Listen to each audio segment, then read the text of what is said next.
Rosie asked, "Do you want the mother killed as well?" Rosie stood before the spider witch.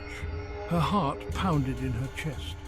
The witch's 8 eyes glinted in the dim light of the cavern.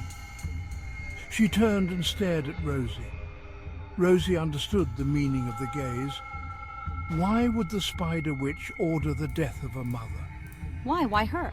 Rosie's debated attacking the spider witch, but knew she was no match to her unlimited power, at least not alone. She needed allies. The spider witch remained silent. Her multiple eyes fixed on Rosie, they seemed to pierce through her, cold and unfeeling. Rosie's grip tightened on the silver hilt of her sword. The silence stretched on, thick and suffocating. Rosie felt a chill crawl up her spine. The witch's stillness was more terrifying than any roar. It was a silence that spoke volumes of cruelty. The cavern air grew heavy. It was hard to breathe. Rosie's hope dwindled. She realized the spider witch would offer no answers, no explanation, just cold, silent indifference. Rosie turned to walk away before she did something that might get herself killed. She had to escape the oppressive presence of the spider witch. This wasn't over, but first she had to kill a murdering werewolf.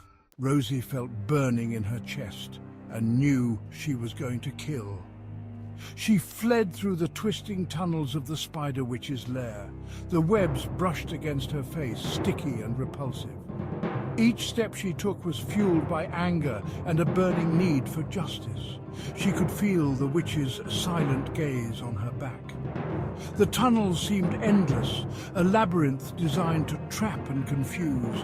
Rosie stumbled and nearly fell, her hand scraping against the rough cavern wall. She pushed herself onward, adrenaline coursing through her veins.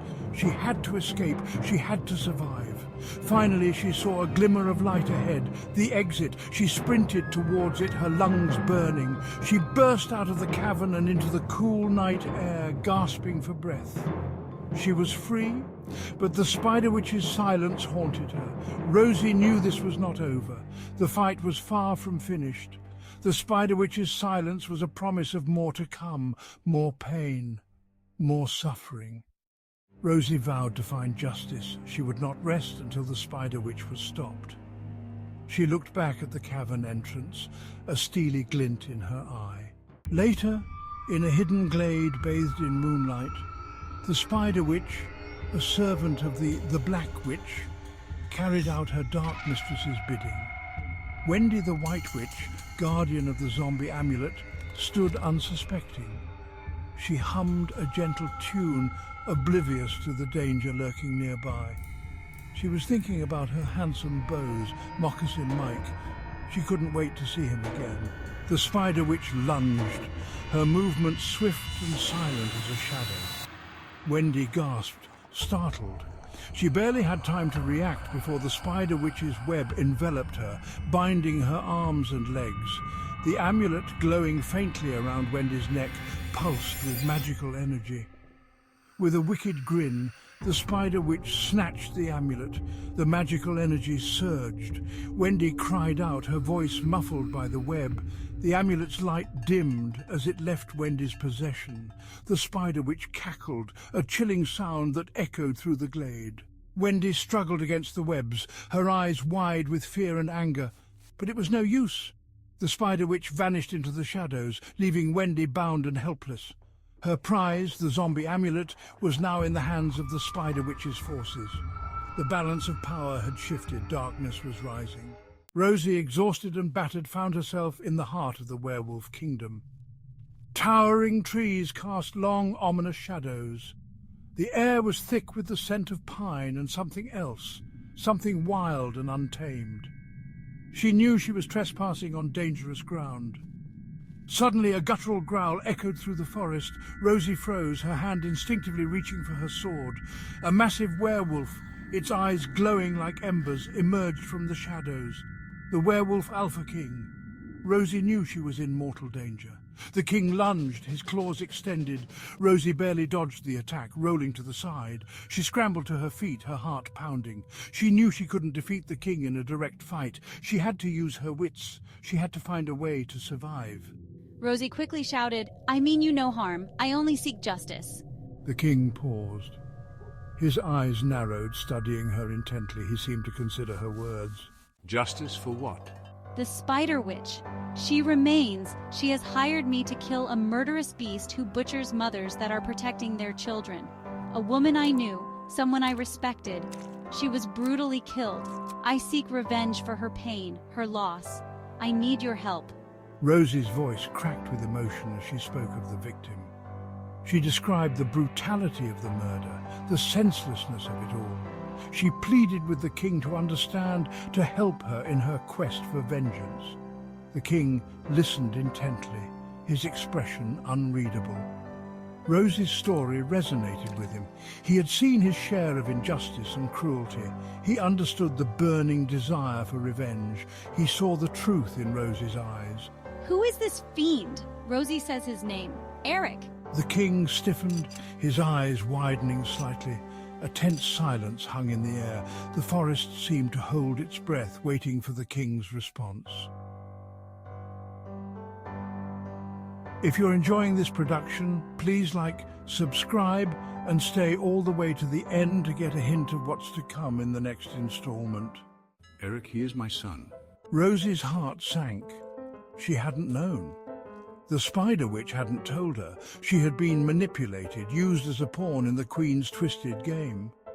The king indicated that his son was an innocent adolescent and that the real murderer, he himself, had killed along with the help of his wife. Rosie felt a surge of anger. I will not kill him nor harm a hair on his head. I am not the murderer of children, man nor wolf. She met the king's gaze, her own eyes blazing. He knew at once she spoke the truth. She would not be a part of the witch's cruel plan. She would not spill innocent blood. You have courage and honor, qualities rarely seen in werewolf hunters. He seemed to respect her decision. Rosie lowered her sword, the tension easing slightly. She felt a flicker of hope. Perhaps she could find a different path to justice, a path that didn't involve her fighting the Spider Witch alone, a path that led to the destruction of this evil witch. Rosie smiled. Rosie. The king paced back and forth, deep in thought. He knew the Spider Witch was a dangerous enemy, a threat to both humans and werewolves. He also recognized the strength and determination in Rosie. He saw an opportunity. We have a common enemy. Perhaps we can help each other. He proposed an alliance, a partnership against the Spider Witch. Rosie listened carefully, considering his words. Rosie knew it was a risky proposition. A werewolf hunter and a werewolf king working together. It seemed improbable, almost impossible. But she also knew that alone she stood little chance against the Spider Witch. Together they might have a chance. All right, let's do this. An unlikely alliance was formed. Hunter and king united against a common foe. They began to plot, to strategize, to devise a plan to bring down the Spider Witch and end her reign of terror. Back in her dark lair, the Spider Witches held the zombie amulet. Its faint glow illuminated her cruel smile. She had acquired a powerful weapon, a tool that could unleash unimaginable chaos and destruction upon the world. The amulet pulsed with dark energy, a power that the witch could feel coursing through her veins. Yes, rise my armies, crumble cities, fall kingdoms. She envisioned armies of the undead, rising from their graves to do her bidding. She saw cities crumble, kingdoms fall. She reveled in the power. The witch's plan was unfolding perfectly. She would use the amulet to plunge the world into darkness, to create a new order ruled by her and her spider minions. She would crush all who opposed her, humans and werewolves alike. The world will tremble before my power. The Spider Witch cackled, a chilling sound that echoed through the cavern. She was ready to unleash her dark design. She held the zombie amulet aloft, its dark energy swirling around her. The game had begun. If she could survive the Black Witch,